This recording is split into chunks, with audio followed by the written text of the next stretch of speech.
all of this time when he's shitting blood, he's stuck in Fort Smith with all of his people. Which that is my personal hell. That's the worst. Shitting blood. Trapped in Fort Smith. It's not good. There's nothing Fort good. Smith people, you know. Are you going to introduce me? I'm talking. Okay, question though. Should I call it the Moss Mountain Massacre or the Moss Mountain Mystery? Because it's really more of a mystery, but the mystery is about a massacre.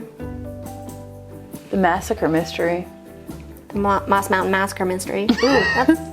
This is the Moss Mountain Mystery Maskiners. Yeah. The Moss Mountain Mystery Massacre. Massacre Mystery. Which one do we want to say first? This is Lindsay and Kylie with Or Paranormal and Legends and Libations. And we are today discussing the Moss Massacre Mystery. The what? The Moss Mountain Massacre. The Moss Mountain Mystery. The Moss Mountain Massacre Mystery. Yes. It's a massacre. It's a mystery. It's alliteration. Wow. It's exciting. Let's place ourselves in time. So we're going to begin in current day. Better than my story was. I don't even think I gave any dates. We're off to a great start. So I have a very ooky spooky quote from the current owner of the Moss Mountain Farm, and he says, "Each year the ghouls come up from the river, presumably the spirits of those who met their end on that isle.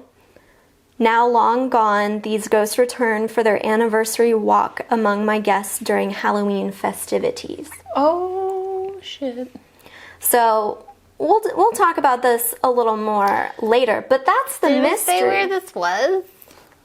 Where this is I'm going near Little Rock. Oh shit. On the Arkansas River. Oh, shit. The Moss Mountain Farm is like a really big antebellum estate that is now owned by this guy who's like a really famous gardener person, and the gardens are beautiful, but he's like a landscape artist. Yeah, pretty much. And it overlooks the Arkansas River. And on the Arkansas River, there is this island. I believe it's now called Beaver Island, but in the past it was Beaver Dam Island. And that is apparently where a really horrific massacre happened. But these ghosts that we are talking about aren't the typical ghosts that you hear about with like Civil War stuff or whatever. This actually even predates the state of Arkansas. So our main character is Thomas Nuttall. Is that right? Nuttall. Thomas Nuttall. And he was a really, well, at the beginning of our story, he's kind of a nobody, but he becomes one of the most famous botanists in the United States and one of the earliest scientific explorers of the Arkansas Territory. Oh, score. Yeah. So he gave us a lot of really great notes about the people who lived in the Arkansas Territory and what this area looked like 200 years ago. I guess we should talk about our drink first. Okay. So since we know that Thomas Nuttall was a botanist, I thought, which is someone who studies plants, I thought it would be fun to do a drink based in gin, because we haven't done that. I've never done gin. So we have this really fun, we don't know anything about gin, but it smells so good. It doesn't smell like alcohol. This has a nice little Victorian lady, which appealed to me, and it's greenhouse gin. Gin is I think it's a botanical, I don't know why I'm talking like I know anything, but it's made of plants, and it's cute. It is cute. It smells so good. Yeah, so we like I just want to drink it straight is what it smells like to me. I know. And like Who am I? We could try it. I'll do it. So what we have, we didn't actually name it, but Thomas Nuttall was a nice little English fellow, and he seems like he would be fancy and drink gin. It is some... I really like the glass. Gin, lemon juice, chambord, and blackberries. And I kind of muddled the blackberries in there, shook it up. Oh, it smells delicious. It smells so good.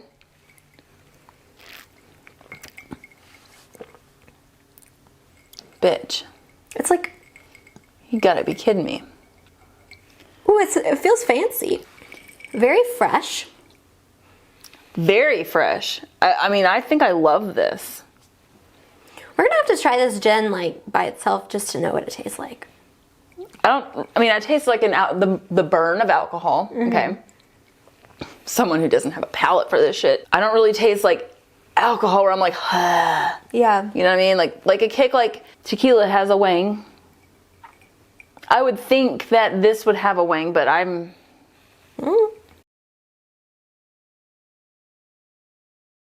It's the burn that hurts the worst. It doesn't hurt that bad. It's hard to get down, but then like once you like start breathing out, it tastes so good. Yeah. I've never in my life... It smells good in my mouth. Yes. It smells good in my mouth. Yes. No. In my sinuses. That makes so much sense. Like, that's what I'm talking about. Like, after that burn, when I breathe out, that's the... I have never had an alcohol, like, that I'm like, that tastes really good, you guys. Baby. Do we like gin? I think we do. Who are we? If I'm picking up notes. Notes? I taste flowers. And fruit. Fruit and flowers. Trees. It's fruit of the loom. Yeah, oh, it's like licking a fucking painting. Pair of underwear. A pair of panties. Is that not what you were saying? No, I was licking like nature. He said looking like a pair of penguins. I don't know. It's fine. So, a little bit about Thomas. He was born in England in 1786.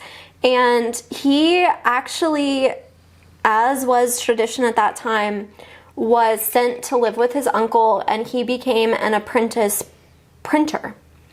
But he was like, this is a little lame, and I think I'm a nerd, and I really like plants. So he fell in love with botany. He'd rather be outside is the problem, and that's me every day that I'm at work. That's a much better way to put it than he's just a nerd. He wanted to be outside, and after he finished his apprenticeship, he actually left the printing industry, left his uncle, and sailed to America. And he kind of luckily, I guess, fell in with one of the most famous botanists at the time, who was someone I did not know of, Benjamin Barton. BB. Yeah, BB. And it was good that Thomas found friendship with this dude, because Thomas never went to college or anything. So it's not like he was... I mean, I went to college. I didn't make any friends. Well, I'm just saying, like, the scientists and shit that are doing this stuff are usually, like, Cambridge-educated gentlemen. Right. True story. And he was not that, really. So with his friendship with Benjamin Barton, he's able to kind of enter into some of the more academic circle. Thomas is in the United States. He's friends with Benjamin Barton. The academic salons of Harvard have opened to him. And he eventually gets bankrolled by this Barton guy to start going on these sampling expeditions. He goes to the Great Lakes. He's picking up some plants. All these words are using sampling, expedition, bankroll. I'm in it. I'm in it. He's getting the plants. So he's getting plants. He's getting plants. He's getting experience. And all of this time, as well as doing the scientific-y plant specimen gathering, he's also, here's a word you're gonna like, he is... Is it libating? No. Because Well, he's probably doing that too, because who's not at this point? So I'm libating. We libated together. Libated. He's also writing ethnographies. So he is essentially writing notes about all of the different cultures that he meets. And on That's super cool. Yeah. So he goes on this trip to the Great Lakes.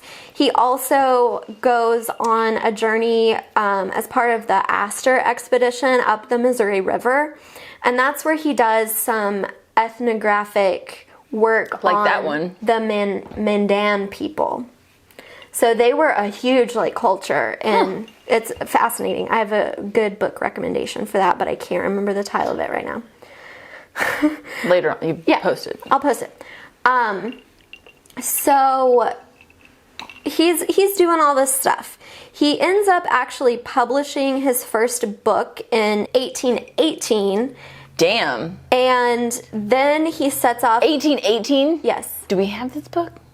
Not we, right now, us collectively, but it still exists. It's called the Genera of North American Plants. Interested. 1818. And so his book gets published, and he's immediately off on another expedition, but this time to the American South. And he's 32 years old at this point. He departs. God, I suck at life. Hey, what else did these people have to do? Listen. Listen. He's doing this by boat, which... down rivers, which sounds horrific. How are rivers big enough for a boat? Because nowadays, no. Well, I mean, okay, the Arkansas River is, but the White River, not big enough for a boat. You know what I mean? Yeah, not like a steamboat, but I think it was like a little boat. He's on the Ohio River, and he takes that to the Mississippi River, and he goes down the Mississippi River to the Arkansas River. Now I've seen that. That's way big for a boat. That's you could have a ship on that. And I'm thinking this is like a little kind of boat, because it sounds like it's just him. Because when he arrives at the rivers I'm just used to are just way small, I guess. Because these are big rivers. Okay, my bad. So he gets off the Arkansas River at the Arkansas Post in January 1819, and he sells his boat and some of the extra crap that he had with him that he didn't need. So minimalist. I like it. Yeah. And he actually said some kind of shady stuff about Arkansas Post. He described this town, which it's important to note that this town would, in just a few months after he visited, become the territorial capital of Arkansas. So this is not an insignificant place. Right. So this is what he says. Arkansas Post is an insignificant village containing 3 stores, destitute even of a hatter, a shoemaker, and a tailor, and containing about 20 houses. After an existence of near a century, scarcely deserved geographical notice, and will never probably flatter the industry of the French immigrants. Ouch. Burn. Yeah, but in a British way. That dry British burn. Yeah, insignificant village, he describes it. Stays there for a while. He has, historians, I guess, modern folk, are very lucky that he kept copious notes and published essentially all of these diaries. So I was able to find this book that is created from his entire diary of his expedition through Arkansas in 1819. He's making all these notes. He's talking about the things he's seeing. He's throwing shade at Arkansas Post, and he's talking about what he's seeing. He's seeing cotton and rice around Arkansas Post. He's talking about these deposits of coal in the Arkansas River Valley. This is a history lesson here. Of what Arkansas looked like 200 years ago, which is fascinating. But he also has some kind of fun things. So he is just apparently fascinated by Maumelle Mountain. Shut the fuck up! I grew up in Maumelle. Yeah, no, he's loving it, and I didn't know this. Not grew up. I mean, before I moved here, when I moved from Maine to here, it was Maumelle. Well, he's loving Maumelle Mountain. I did not know this. Which got its name from the French word for breast. And if you I love this so much. Yeah. And if you think about it, It makes sense. Does it? Yes. What? So he's loving Things Maumelle are Mountain. coming to light right now. The mountain, which is in Pulaski County, is now called Pinnacle Mountain. What? Pinnacle Mountain, dude. So he's seeing it. He's loving it. Oh. He draws 2 pictures of it. That's how much he likes it. That sounds like a boy to me. I know. I like it. We like boobs. So Thomas is hanging out with all these different people. He's taking notes. He's hanging out with the quapaw and the osage. If I was hanging with them, I'd be taking notes too. Oh, yeah. For real. He makes a lot of notes about their words, their language, and place names that they have. Yeah. And this is totally an aside. That sounds like basics. Yeah. This is not relevant to the legend that we're talking about. I just thought it was fun, and everybody should know that he made a note that the word Arkansas was an early corruption of the word Oguapa or Quapaw. Yeah, no, I've heard this. He wrote in his journal, quote, "The name of Arkansas or Arkansas, if ever generally assumed by the natives of this territory, is now, I am persuaded, scarcely ever employed. They generally call themselves Ogapa or Ozark. Thomas thought Arkansas should actually be called Ozark, which would prevent confusing the area with the name of the river." I'm sorry, but I'm with the Ozark movement. And I just thought that was kind of a fun side story, a little side quest. No, that made it to me. Well, so he is writing about all these people. He, like his shade towards Arkansas Post, he says some not so nice things about the indigenous people that live here. He was really critical about the Quapaw, and he kind of stereotyped and lumped them all together, saying that they were fond of alcohol. And he was also highly critical of their superstitions and ideas of the supernatural. I'm sorry, but I feel they have more of a connection to the supernatural than we would ever have in our lives. Yes. Also, I think that's really intriguing foreshadowing to the legend we're about to dive into. Fuck. So, after 7 months touring through Arkansas, collecting plants, writing about people, being mean to other people, he gets sick. And his crew gets sick. Is that karma? Probably. No, I'm just kidding. It's either karma or malaria. And unfortunately, I think it might be malaria. On that note,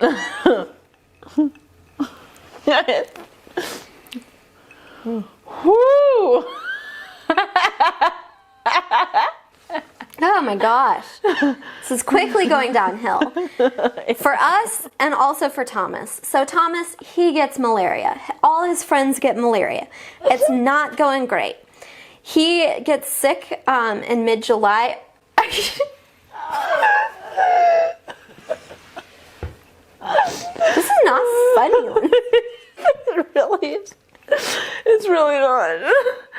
He says he can't eat food. And to add to the miseries of sickness, I feel so bad for him. delirium, and despondence, we experienced many days of unrelenting gloom in which the sun was not visible for an hour. That's during the fall. Yeah, he has seasonal affective disorder. Oh, fuck. He's all alone floating down the nasty ass Arkansas River. He's gross. He's having a bad time, guys. So he actually makes this really fascinating note in his journal. Journals. Reflecting on what was happening in the Arkansas Territory towards the end of 1819. And he says, this is kind of a long one, so buckle in. Are you okay? It burns so bad, but the taste is so good. Mm-hmm. That burn's hard. It's a problem. That burn is hard to... I like it. I know. Where's my berry? Oh, I already ate mine. So Thomas, he is writing. He says, from July to October, the ague and bilious fever spread throughout the territory in a very unusual manner. Connected apparently with these diseases was one of an extraordinary character. It commenced by slight chills and was succeeded by a fever, attended with unremitting vomitings, accompanied with blood and bloody feces. This sounds like I don't want to be here anymore. That sounds horrible. Yeah, it's a bad time. And what year? 1819. They don't know what the fuck's going on then at all. You're pooping blood, you're dying. Yeah, no, I mean, like, they don't know shit. Is even, like, cocaine and morphine a thing then? Now, he's probably snorting some heavy cocaine, and it's not helping. So he's getting sick. He does note that he was informed, credibly, that not less than 100 of the Cherokees settled along the banks of the Arkansas River died this season from this fever. He's super sick. By mid-October, he wasn't well, but he was able to continue traveling. So all of this time when he's shitting blood, he's stuck in Fort Smith with all of his people. Which that is my personal hell. That's the worst. Shitting blood trapped in Fort Smith. It's not good. There's nothing Fort Smith good. people, you know. So it's only gotten worse. It's horrible. So he's still sick. They are making their way down, and this is where our legend starts. So on October 31st, this is turning into drunk history, Lindsay. Dude, 1819 this is not even legends and libations anymore. That's such a long time ago. No one knows shit in 1819. I mean, they know more than we know. But listen to what happens. It's October 31st, Halloween, 1819. Okay.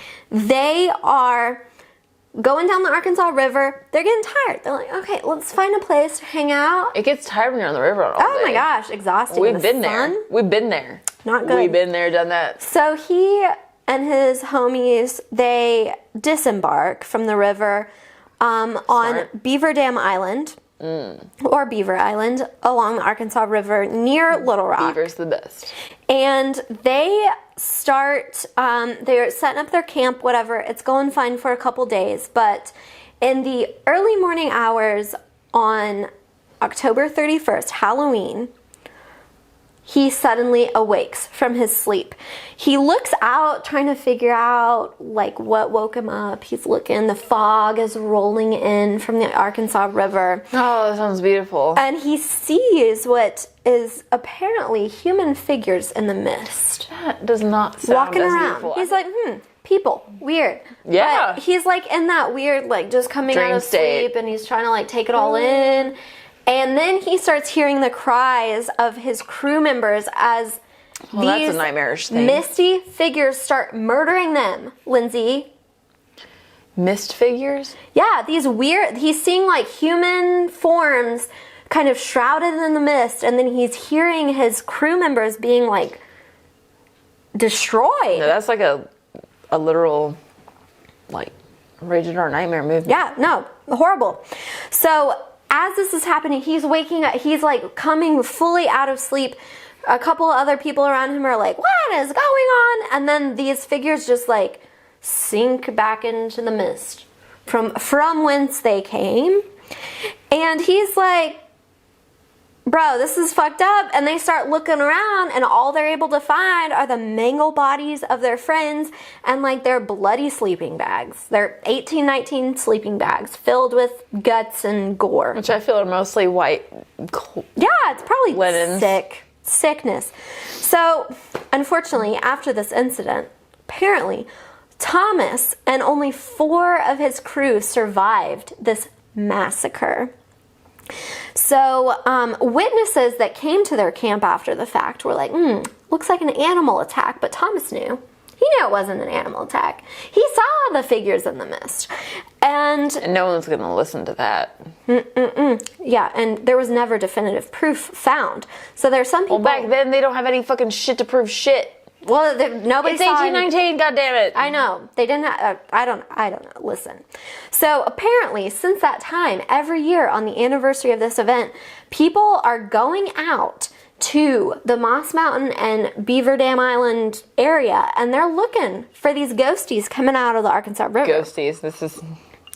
So, you know, we're with Do I have a fucking berry at the end of that? Yeah, probably. You threw it in there and I didn't know, and I feel so bad because I was like, where's my berry? I don't know. You probably knocked it off or something. No, I think it's just in there. I don't know. I'm gonna eat it. Do it. So Thomas, he finishes his exploration in Arkansas in January of 1820. He writes another book. It's great. People love it. 1820. He's getting fancy. He's getting like well known with his botany buddies. And he actually, as a result of this trip through Arkansas in 1819, he ended up collecting over 300 specimens of plants. I believe it. That's a lot. That's a lot of plants. He's learning. He's writing down. He's drawing pictures of Booby Mountain. And he publishes it eventually. And that's what we can still see today and learn about. He finishes his trip. What happens is that this mystery of this massacre, where does this come in? It doesn't. Here's why. The current owner, we talked about him before, the owner of the Moss Mountain farm. He is talking about the ghouls that emerge from the Arkansas River and come to his Halloween party. And it kind of seems like that's where the legend started. Oh. So here's the deal. It sounds kind of sexy and kind of fun, but what? The nerd that I am, I read through Thomas's journal from 1819. Thomas? Pretty much the whole story of his journey through Arkansas looking for, I'm typing keyword massacre, keyword killed, my homie's dead. Homie's dead, massacre killed Arkansas. There is nothing. I look at the whole timeline. I'm reading through everything, and Thomas, the dates, they don't add up. So he left Fort Smith on October 16th when he was feeling kind of okay after his bloody poop. So he's going from Fort Smith. He gets to Conway on November 3rd, but this legend is saying that on Halloween night, he's already in Little Rock. I know that November 3rd comes after October 31st. If you're looking at the dates in his diary, it just doesn't make a lot of sense. And also, he doesn't talk about this in his journal anywhere. And I'm telling you, that's going to sell some books. And he doesn't talk about it. He doesn't talk about this crazy near-death experience. I so wanted this legend to be true, Lindsay, and it's not. It's a crock of shit. Well, I don't believe it. We can try ourselves. It's still fun. It's still fun. This idea that, people are like emerging from the Arkansas River. They're creepy. They're looking for more people to kill. I like it. But, even though we don't have this great thriller from Thomas Nuttall, we do have this amazing, amazing account of what the Arkansas Territory looked like 200 years ago, before it was a state. It's true. Before it had been commercially farmed and all of this stuff. It's a place that we'll never get to see in our lifetime. True story on that. And I think that's really cool. So, unfortunately, even though this legend is a little bit of kind of a not legend, I enjoyed it. It's fun. And then his drink, we really enjoyed. I'm sure you can tell because this is on a different level. This is drink number 2 than usual. And I think Jen and Kylie and I are going to be a trio. Especially this brand. I don't know. I don't know. Well, I don't know who they are. We don't know. This is our first. This one hit me in a certain way, being botanical and being beautiful. That we're talking about, botany. Yeah. I felt connected to this one that you presented. I sold it. You got to do that. You really did. And